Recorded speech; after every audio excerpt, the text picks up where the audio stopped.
Salam. Selamat malam semua yang dikasihi Tuhan. Selamat malam Indonesia. Kita sudah bersama dengan Pendeta Saifuddin Ibrahim dan diskusi malam hari ini adalah bertema apakah Yesus Tuhan dan Juru Selamat. Rangkaian diskusi seperti biasa akan diawali dengan penjelasan mengenai tema oleh Bapak Saifuddin Ibrahim dan kemudian baru akan dilanjutkan pada sesi tanya jawab. Baik, untuk selanjutnya kami mohon dukungan dari teman-teman agar diskusi malam hari ini dapat berjalan dengan baik. Kita akan buka acara diskusi hari ini. Halo, selamat malam Pak Saifuddin. Shalom. Ya, selamat malam. Shalom. Ya, diskusi malam hari ini berjudul apakah Yesus Tuhan dan Juru Selamat. Bisa Bapak sampaikan dan berikan pemaparan mengenai tema pada malam hari ini. Ya, silakan waktunya, Pak. Salam semua, salam semuanya, salam sejahtera untuk kita semua. Terima kasih untuk kesempatan yang harus kita manfaatkan bahwa kita hitung mundur waktu kita untuk hidup di dunia ini agar semuanya memuliakan Tuhan. Saudara-saudara, tema malam hari ini karena begitu banyaknya saudara-saudara Muslim, saudara-saudara non-Muslim, bahkan orang Kristen sendiri mempertanyakan siapakah Yesus itu, apakah dia Tuhan atau Nabi atau manusia biasa. Nah, di dalam Alkitab itu sudah jelas bahwa Yesus itu Tuhan dan Juru Selamat, dan bahwa Al-Quran juga yang menyebabkan saya begitu getol dan sangat mempercayai sampai sekarang ini Yesus Tuhan dan Juru Selamat karena Al-Quran itu sendiri. Al-Quran menempatkan Yesus atau Isa Al-Masih itu sebagai tokoh sentral. Pertama, Isa Al-Masih itu ditempatkan sebagai Ulul Azmi, yaitu Nabi yang berpengaruh di dunia ini. Nabi besar itu, Ulul Azmi itu Nuh, Ibrahim, Musa, Isa, dan Muhammad ditempatkan juga sebagai Ulul Azmi, 5 nabi yang berpengaruh besar. Kemudian kenapa Al-Quran itu menggugah perasaan saya untuk sampai saya mempelajari dan sampai saya mempercayai Yesus sebagai Tuhan dan Juru Selamat, itu karena Al-Quran sendiri mengatakan bahwa Isa Al-Masih itu terkemuka di dunia dan di akhirat. Bukan nabi lain dan bukan ulul azmi yang lain. Hanya Isa Al-Masih yang dikatakan oleh Al-Quran sebagai yang terkemuka di dunia dan di akhirat. Kenapa bukan yang lain? Kenapa bukan Nabi atau bukan Muhammad itu sendiri sebagai yang terkemuka di akhirat? Hanya mengatakan Muhammad adalah teladan. Hanya mengatakan Muhammad rahmatan lil alamin. Tetapi yang terkemuka di dunia dan di akhirat adalah Isa Al-Masih, Yesus Kristus. Ini yang melandasi kalau Yesus itu adalah yang terkemuka di dunia dan di akhirat. Itu berarti dia mempunyai pengaruh yang luar biasa di dalam kehidupan di dunia ini dan juga di akhirat. Bahkan yang akan datang sebelum hari kiamat yaitu Isa Al-Masih. Itu yang akan menjadi hakim yang adil. Hakaman adilan. Hakim yang adil adalah Isa Al-Masih, Yesus Kristus. Nah, kita baca di dalam Quran surat An-Nisa, surat Ali Imran ayat 44 45. Ayat 45. Ketika para malaikat berkata, wahai Maryam, sesungguhnya Allah menyampaikan kabar gembira kepadamu tentang sebuah kalimat. Kalamullah. Dari Allah. Yaitu seorang putra namanya Al-Masih, Isa putra Maryam. Seorang terkemuka di dunia dan di akhirat. Termasuk orang-orang yang wa minal muqarrabin.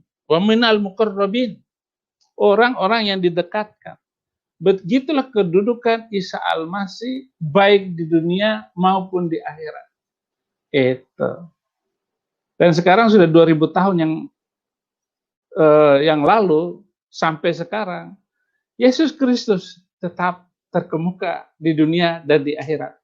Kalau begitu, siapakah Yesus Kristus? Jika demikian, siapakah Yesus Kristus? Nah, ini dari Al-Quran sendiri. Dan yang akhirnya mengokohkan iman saya dan percaya banget dengan Isa Al-Masih sebagai Tuhan dan Juru Selamat. Yang kedua, Yesus Kristus itu penuh dengan mukjizat. Mukjizat-mukjizat yang dilakukannya itu luar biasa. Dan sebagai Rasul kepada Bani Israel, ini Al-Quran, aku telah datang kepada kamu dengan sebuah tanda dari Rob, yaitu aku membuatkan bagimu dari tanah berbentuk seperti burung, dari tanah liat berbentuk burung, kemudian ditiupkan dan terbang. Itu. Insan Moko Ginta waktu debat dengan saya, itu kan seizin Allah. Itu. Ya, walaupun seizin Allah, kenapa nabi lain tidak dibuat sedemikian rupa? Bisa membuat burung dari tanah liat ditiup terbang. Itu karena di dalam Yesus itu ada roh Allah. Saya sudah menjelaskan pada kesempatan yang lalu apa bedanya Yesus dengan nabi lain, begitu. Bisa membuat burung dari tanah liat dan meniupnya, maka ia menjadi seekor burung dengan seizin Allah.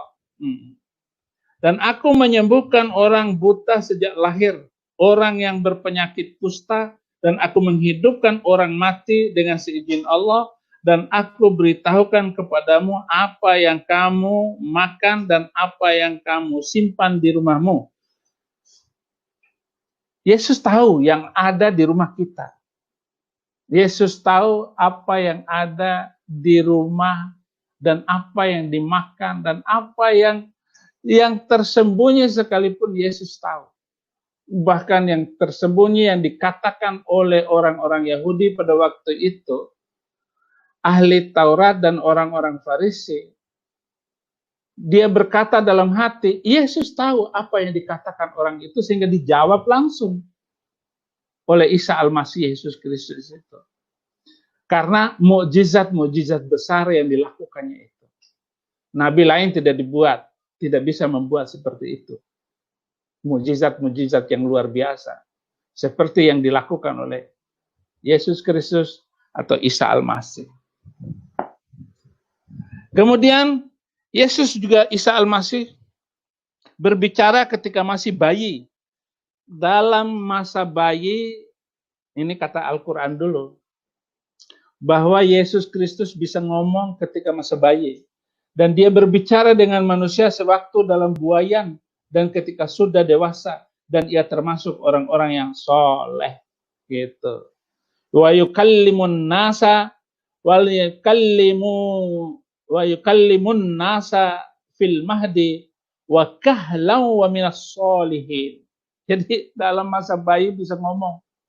Ini nggak ada di dalam Injil, tetapi dalam Al-Quran ada. Gitu. Tidak diceritakan bahwa Yesus ngomong ketika masa bayi, tetapi dalam Al-Quran dikatakan seperti itu. Jadi Al-Quran sendiri bersaksi dan berbicara dengan luar biasa tentang Isa Al-Masih, Yesus Kristus yang membuat saya akhirnya masuk Kristen. Kemudian, apa yang dikatakan oleh Al-Quran bahwa Yesus Kristus itu pengikut Isa Al-Masih di atas orang-orang kafir. Pengikut Isa Al-Masih di atas orang-orang kafir. Jadi luar biasa.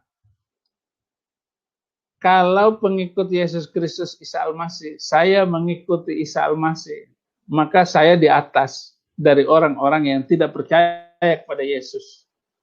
Nah, itu 4 hal dan banyak hal lagi lain yang dikatakan oleh Al-Quran sehingga saya begitu tertegun dan percaya kepada Yesus Kristus sebagai Tuhan dan Juru Selamat. Dan apa yang dikatakan oleh Alkitab lebih banyak lagi. Misalnya Yohanes 11 ayat 17 gitu. Misalnya luar biasa ya. Yohanes 11 ayat 17.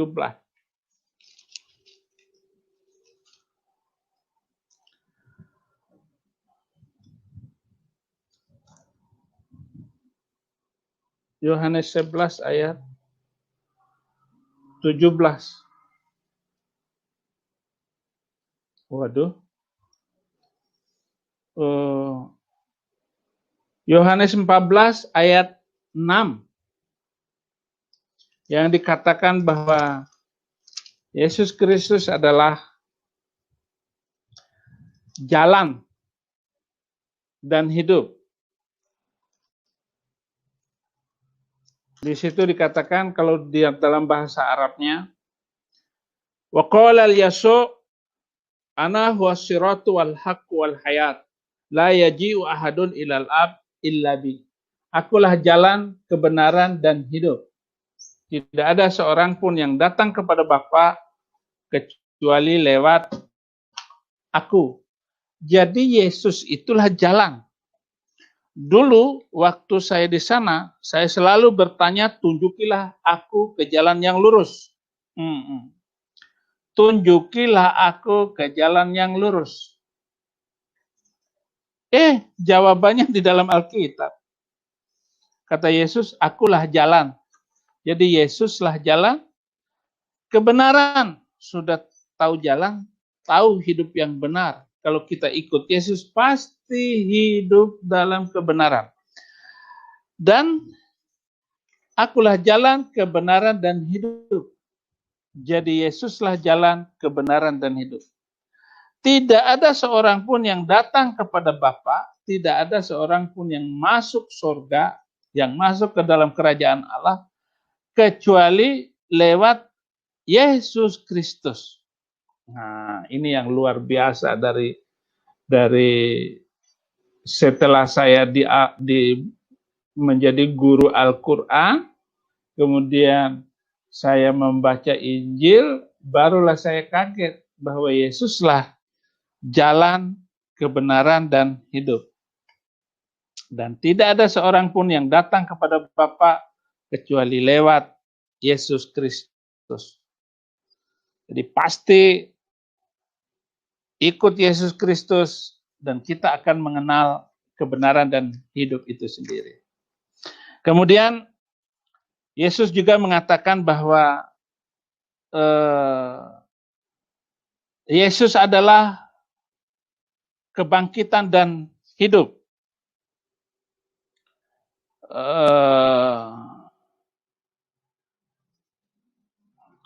Yohanes, tolong Yohanes 11.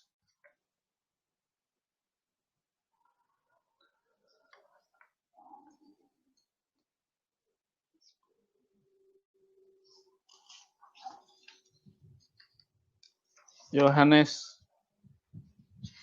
11 ayat 17 sampai 25. Yohanes 11 ayat 17 sampai 25. Ayat 25-nya yang penting. Tetapi sekarang pun aku tahu bahwa Allah akan memberikan kepadamu segala sesuatu yang engkau minta kepadanya. Kata Yesus kepada Marta, saudaramu akan bangkit. Kata Marta kepadanya, aku tahu bahwa ia akan bangkit pada waktu orang-orang bangkit pada akhir zaman. Tetapi jawab Yesus, akulah kebangkitan dan hidup. Barang siapa yang percaya kepadaku, ia akan hidup walaupun ia sudah mati. Nah, pada ayat yang ke-25 ini, Yohanes 11 ayat 25, Yesus mengatakan, akulah kebangkitan dan hidup. Jadi dia tetap hidup, walaupun ia sudah mati. Nah, itu ya, ayat ini berkaitan dengan Lazarus yang dibangkitkan, sudah 4 hari dalam kubur, Yesus memanggil Lazarus keluar dari kuburnya itu dan hidup lagi, gitu.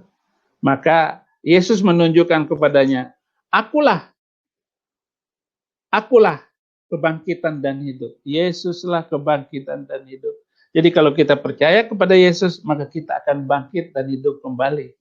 Jadi tidak ada orang Kristen yang mati, kecuali dia pasti bangkit karena percaya kepada Yesus Kristus. Ini menunjukkan tidak ada nabi lain atau rasul yang lain yang mengatakan akulah kebangkitan dan hidup. Karena 3 hari kemudian setelah Yesus dikuburkan, dia bangkit hidup kembali dari antara orang mati. Jadi tidak ada orang lain, tidak ada satu-satunya orang yang mati dan bangkit hidup kembali, hanya Yesus. Dan hidup sampai sekarang. Hidup sampai selama-lamanya. Ini alasan yang kedua, bahwa Yesus telah kebangkitan dan hidup. Kemudian di Wahyu 1 ayat 17 itu, Yesus mengatakan, akulah yang awal dan yang akhir. Yesuslah yang awal dan yang akhir. Ana huwal awwalu wal akhir. Akulah yang awal dan yang akhir. Jadi kalau begitu Yesuslah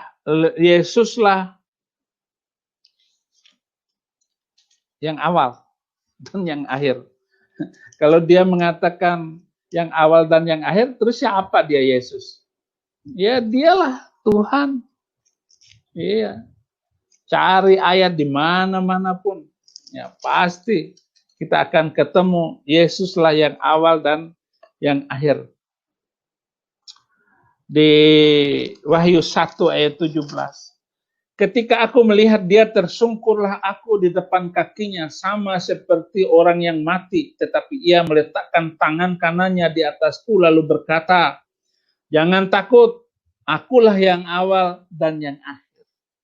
Jadi orang Kristen tidak perlu takut dengan apapun, karena percaya kepada Yesus, maka kitalah yang orang yang sama, seroh, serupa dengan Yesus Kristus, bahkan di dalam kematian sekalipun. Paulus berkata, aku mau serupa dengan Kristus. Karena dialah yang awal dan yang akhir. Jangan menyepelekan keyakinan dan cinta kepada Yesus Kristus. Kemudian poin yang selanjutnya pada Wahyu 1 ayat 18. Wahyu 1 ayat 18. Akulah yang awal dan yang akhir di ayat 17 dan ayat 18 dan yang hidup. Aku telah mati, namun lihatlah, aku hidup sampai selama-lamanya. Sampai selama-lamanya. Al-Quran mengatakan sama bahwa Yesus hidup, bangkit dari kematiannya, hidup selama-lamanya. Lalu saudara-saudara kita berkata bahwa masa Tuhan mati? Memang Tuhan mati, tetapi kamu tidak melihat ayat bahwa dia hidup kekal selama-lamanya. Sama seperti yang ditulis di dalam An-Nisa ayat 158, diangkat ke atas. Sampai sekarang tidak ada, setelah diangkat, tidak ada keterangan di dalam Al-Quran bahwa Yesus mati setelah itu. Tetap hidup sampai sekarang. Nah, inilah kekuatan yang luar biasa yang menjadi inspirasi saya untuk berjuang membela Injil, berjuang memberitakan Injil, berjuang untuk memperbanyak orang-orang terima Yesus Kristus sebagai Tuhan dan Juru Selamat. Kemudian mungkin perlu juga bahwa dia hidup selama-lamanya, bahwa Yesuslah pemegang kunci maut dan yang memegang kerajaan maut. Wahyu 1 ayat 18. Dan aku memegang segala kunci maut dan kerajaan maut. Yesuslah yang memegang segala kunci maut dan yang memegang kerajaan maut. Tidak ada hal yang luar biasa, jaminan yang pasti, kecuali apa yang telah dikatakan oleh Yesus Kristus bahwa dialah yang awal dan yang akhir, dialah yang memegang kunci maut dan segala kekuasaan dan kerajaan maut sudah ada, sudah dipegang, dan maut itu sudah tidak punya sengat lagi. Bagi orang yang percaya, yang tidak menyayangkan nyawanya sekalipun, dia akan mendapatkan nyawanya. Yesus berkuasa untuk mengambil nyawanya, dan Yesus juga berkuasa untuk hidup kembali dan memegang nyawanya itu sendiri. Berarti sebagai manusia, Yesus menunjukkan hal yang luar biasa. Sebagai Tuhan, tidak usah ditanyakan lagi bahwa Yesus adalah Tuhan dan Juru Selamat. Kepastian-kepastian dan ucapan-ucapan Yesus Kristus itu sudah sangat luar biasa sekali, sehingga tidak ada keraguan sedikit pun untuk mengatakan Yesuslah Tuhan dan Juru Selamat. Demikian penjelasan singkat saya. Tuhan Yesus memberkati. Baik, terima kasih Pak Pendeta Saifuddin atas penjelasan dan pemaparan yang sudah Bapak sampaikan. Puji Tuhan, kita sudah dengar bersama. Semoga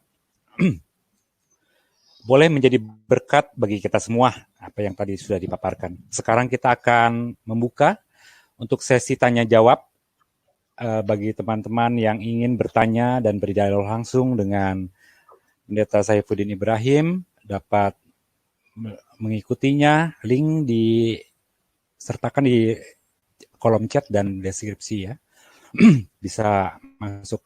Dan untuk itu perlu diingatkan juga, pertanyaan mohon hanya untuk yang sesuai dengan tema pada diskusi pada malam hari ini. Jadi bila ada yang tidak sesuai, kami mohon maaf, mungkin akan kita mute atau dikeluarkan dari ruang diskusi.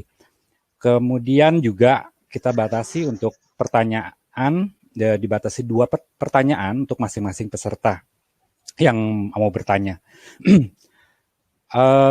Baik, kita akan mulai dengan Naruto ya. Selamat malam. Halo, selamat malam.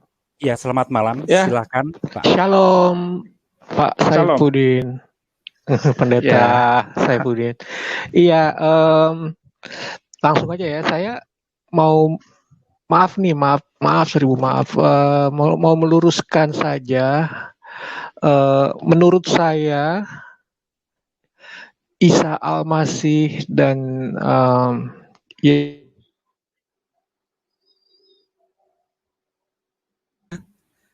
Iya. Koneksi hilang ya. Halo. Yesus Kristus. Naruto, Pak. Halo, malam Pak. Oke, kita next dulu. Sinyalnya hilang mungkin. Ya, kita next dulu dengan Soldier of God. Soldier of God. Selamat malam. Waduh, tentara Allah. Ya, Soldier of God. Halo. Selamat malam. Ya. Halo, Kristus. Ya. Halo. Suaranya kurang jelas nih, Pak. Halo, mungkin YouTube-nya dimatiin dulu, Pak. YouTube-nya. Sinyalnya hilang mungkin. Dulu dengan Soldier of God. Soldier of God. Selamat malam. Malam moderator, malam Pak Pendeta. Malam Pak Pendeta. Kedengaran? Masih feedback nih Pak. Tolong dikecilkan suaranya YouTube-nya. Ya, kedengaran suara saya? Ya, silakan. Ya.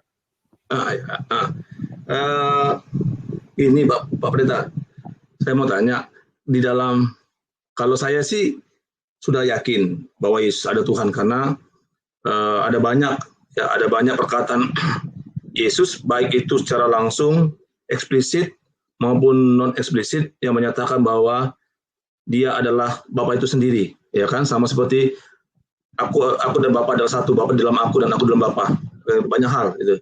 Ya. Nah, ya. Jadi memang sebenarnya tidak perlu diragukan lagi, ya kan, ketuhanan Yesus itu kan, bahwa Yesus Kristus adalah Tuhan dan Selamat. Tidak perlu diragukan lagi. Bahkan saya lupa di dalam Quran juga kan, saya lupa di mana tuh, ya kan, tunjukkanlah kami jalan yang lurus itu, ya kan, Siratul Mustaqim, ya kan. Nah, di dalam Alkitab Yesus mengatakan akulah jalan, kebenaran dan hidup itu sendiri, ya kan. Nah itu. Kalau memang dia jalan. Nah, tetapi Pak Pendeta, kadang-kadang banyak juga orang bertanya, ya memang ada hal-hal di dalam Alkitab, sebenarnya bukan Yesus tidak mau mengatakan akulah Allah, karena dalam tradisi orang Yahudi, ya kan, barang siapa dia mengaku Allah, dia sedang menghujat Allah, kan itu. Makanya ketika Yesus diperhadapkan di dalam pengadilan, ya kan, Pontius Pilatus mengatakan aku tidak menemukan kesalahan pada orang ini. Lalu dilontarkan kepada, apa kesalahannya? Lalu orang-orang pada saat itu mengatakan ia sedang menghujat Allah. Nah, itu. Jadi memang ada hal-hal di dalam Alkitab, ya, kalau kita lihat, dan ini yang seringkali dipertanyakan oleh kaum Muslim, ya kan, seolah-olah ada kontradiksi, ya kan, terlebih tentang utusan, ya kan, dia yang mengutus aku. Jadi pemahaman mereka itu seolah-olah Yesus itu hanya utusan saja, ya kan. Nah itu. Nah coba Pak bisa langsung pertanyaannya Pak. Ya. Bisa langsung pertanyaan saja. Ya. Tolong dijelaskan supaya yang kaum Muslim ini memahami apa makna utusan itu. Apakah memang benar Yesus itu hanya utusan saja, ya kan? Atau apa makna dibalik dia yang mengutus aku? Nah, silakan. Terima kasih Pak Pendeta. Memberkati. Kalau kita buka di dalam Al-Quran surat An-Nisa surat keempat, surat An-Nisa ayat 171, itu jelas sekali apa yang dimaksudkan oleh utusan. Itu utusan dengan rasul atau utusan itu dengan apa yang diimani oleh orang Kristen sebagai Trinitas, ataukah Tuhan yang tiga. Pengertian itu, kata-kata itu mirip sekali, sama persis dengan apa yang dimaksudkan oleh An-Nisa ayat 171. Ayat 171 demikian. Wahai ahli kitab, janganlah kamu melampaui batas dalam agamamu. Kami orang Kristen tidak melampaui batas. Dan janganlah kamu mengatakan terhadap Allah kecuali yang benar. Kami mengatakan tentang Allah itu Allah yang benar. Sesungguhnya Al-Masih putra Maryam itu adalah utusan Allah. Benar, dia utusan Allah. Aku diutus, kata Yesus, aku diutus Bapakku. Untuk apa? Untuk menjadi juru selamat. Untuk menebus dosa manusia, untuk melepaskan manusia dari belenggu keterikatan dengan dunia dan ketakutan akan mati. Itu namanya utusan. Jadi bukan utusan seperti nabi biasa, seperti nabi-nabi yang lain. Itu diutus oleh Tuhan, tetapi Yesus utusan yang berbeda. Karena dia harus mati di atas kayu salib dan harus menebus dosa manusia. Itu namanya utusan. Innamal Masihu Isa ibn Maryam Rasulullah, utusan Allah. Benar, kami tetap mengatakan juga Yesus itu utusan. Karena di Alkitab banyak sekali tentang utusan itu. Wa kalimatuhu, dan Yesus itu adalah firman yang hidup. Jadi Yesus kalau berkata berbeda dengan nabi lain, berkatalah Allah di dalam Al-Quran, berkatalah Allah di dalam Injil, berkatalah Allah di dalam Zabur, di dalam Taurat, dan seterusnya. Tetapi Yesus berkata, aku berkata kepadamu. Jadi Yesus langsung berkata, kenapa? Karena dia firman Allah. Karena dia adalah kalimatullah. Gitu. Jadi Yesus selalu mengatakan, aku berkata kepadamu.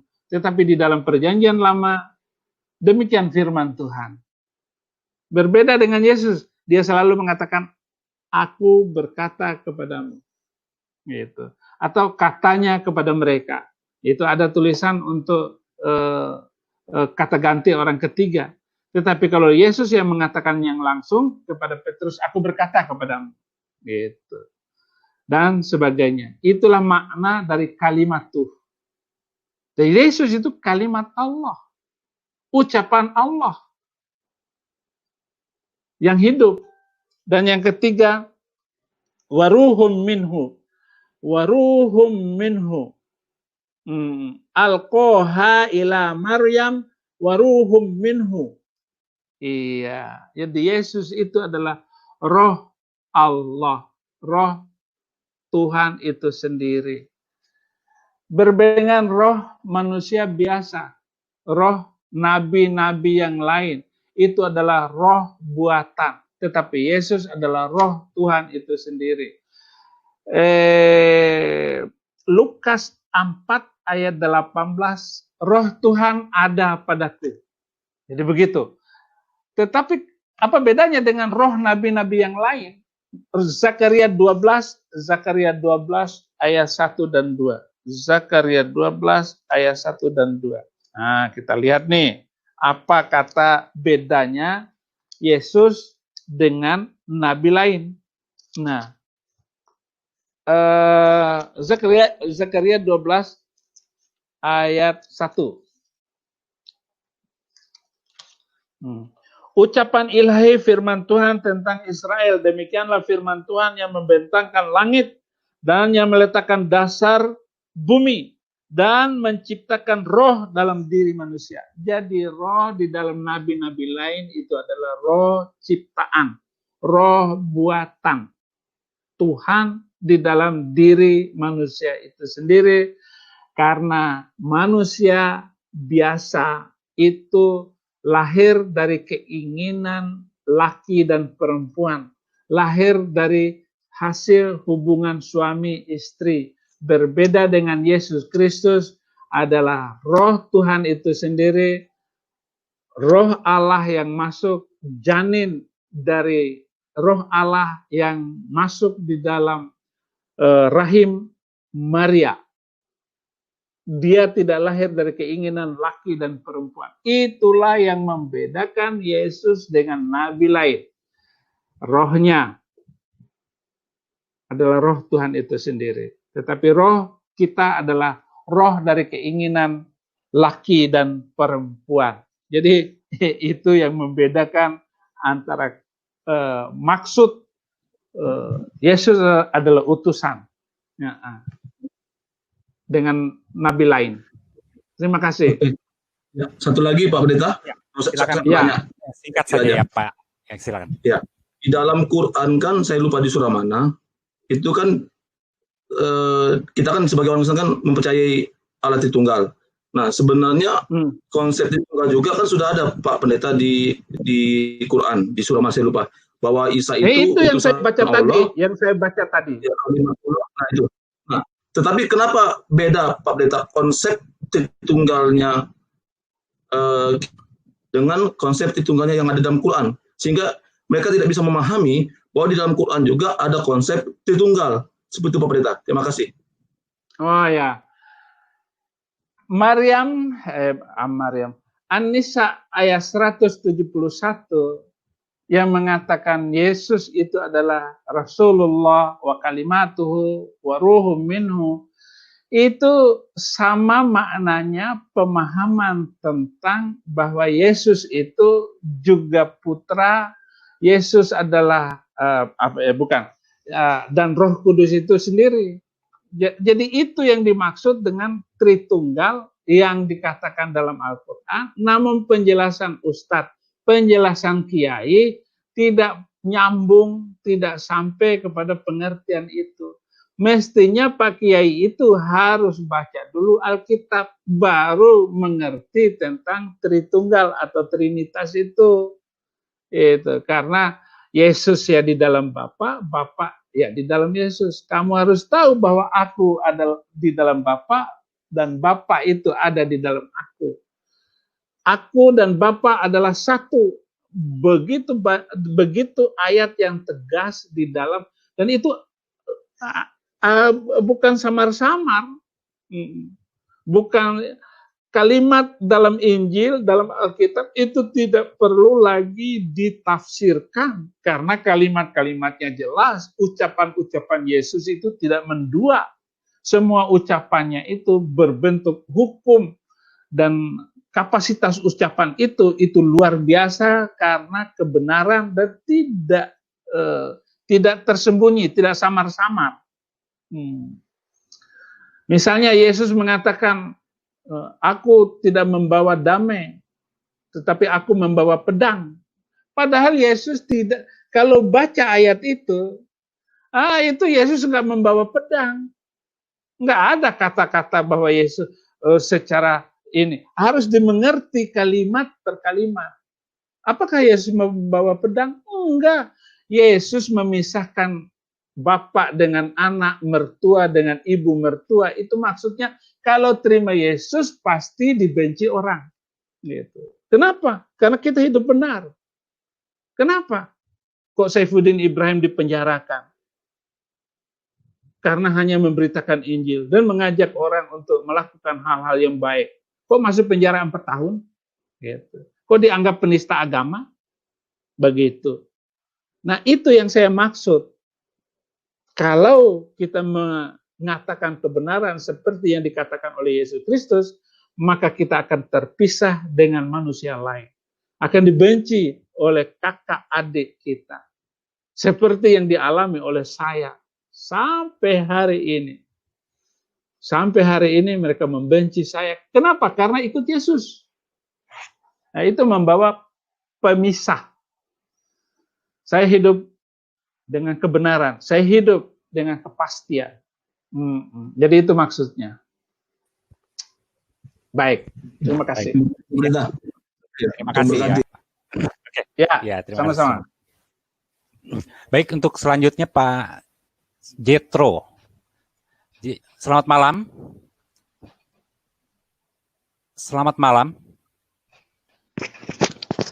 Halo, selamat malam, Pak. Ya, silakan dengan pertanyaannya, Pak. Silakan. Halo, selamat malam. Selamat malam, Pak Saiful. Salam, Pak. Saya mau nanya, Pak. Itu kan di Alkitab berkata bahwa Yesus berkata, akulah Tuhan dan sembahlah aku, Pak. Itu sering Muslim nanya gitu, Pak. Gimana, Pak, jawabannya, Pak? Dalam, itu Pak, terima kasih Pak. Oke. Kita lihat Yohanes 14 ayat 7.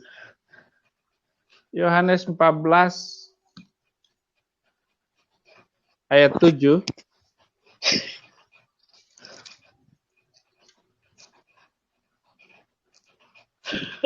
Yes,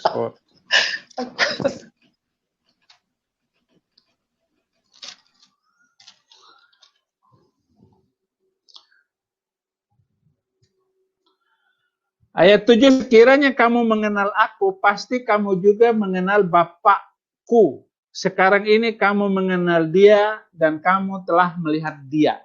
Ayat 8, kata Filipus kepadanya, Tuhan, tunjukkanlah Bapa itu kepada kami, itu sudah cukup bagi kami. Kata Yesus kepadanya, telah sekian lama aku bersama-sama dengan kamu, Filipus. Namun engkau tidak mengenal aku. Barang siapa telah melihat aku, ia telah melihat Bapa. Bagaimana engkau berkata, tunjukkanlah Bapa itu kepada kami?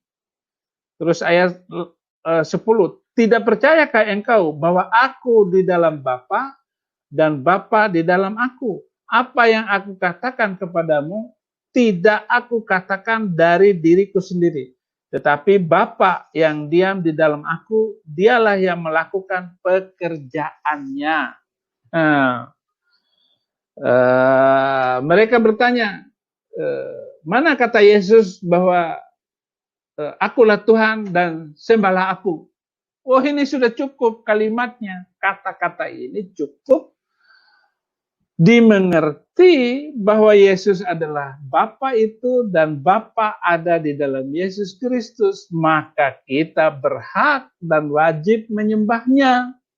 Tidak perlu lagi untuk mencari kalimat yang lain seperti U'budullah Rabbi wa Rabbukum, sembahlah Allah Tuhanku dan Tuhan kamu semua. Itu dalam Al-Quran. Sembahlah aku, kata Allah di dalam Al-Quran. Tetapi apa Yohanes 14 ayat 11 yang terakhir itu, ayat 12, aku berkata kepadamu, sesungguhnya barang siapa percaya kepadaku, ia akan melakukan juga pekerjaan-pekerjaan yang aku lakukan. Bahkan pekerjaan-pekerjaannya lebih besar daripada itu, sebab aku pergi kepada Bapa. Nah ini yang luar biasa. Bapa di dalam Yesus, Yesus di dalam Bapa. Jadi nggak bisa dipisahkan. Itu jawaban yang pertama. Jawaban yang ketiga, jawaban yang kedua adalah Yohanes 13 ayat 13. Yohanes 13 ayat 13. Kamu menyebut aku guru dan Tuhan, dan katamu itu tepat, sebab memang akulah guru dan Tuhan. Nah, Yesus adalah guru karena mengajar dan bisa dilihat sebagai manusia. Yesus juga adalah Tuhan yang bisa dilihat dan disaksikan oleh sahabat-sahabat, oleh murid-murid Yesus pada waktu itu. Dan ini cukup untuk menjawab semua kata-kata saudara-saudara terutama Muslim yang bingung. Nah, ketika saya menjelaskan itu, orang Muslim itu ada yang senangnya bertanya lagi. Sudah dijelasin, tanya lagi. Sudah dijelaskan, ditanya lagi. Jadi nggak habis-habisnya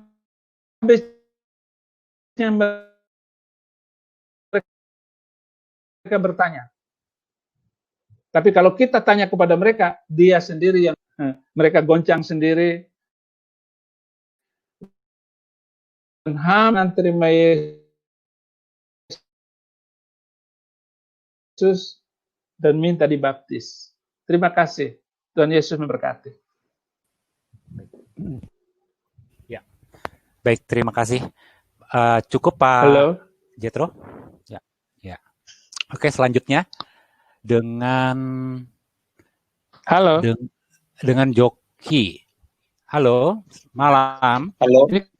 Oh, Kenapa? selamat malam. Ya, langsung Pak dengan pertanyaan singkat Pak. Oke. Salam Pak Pendeta Ibrahim, Pak Saifudin. Halo. Ya. Halo, iya.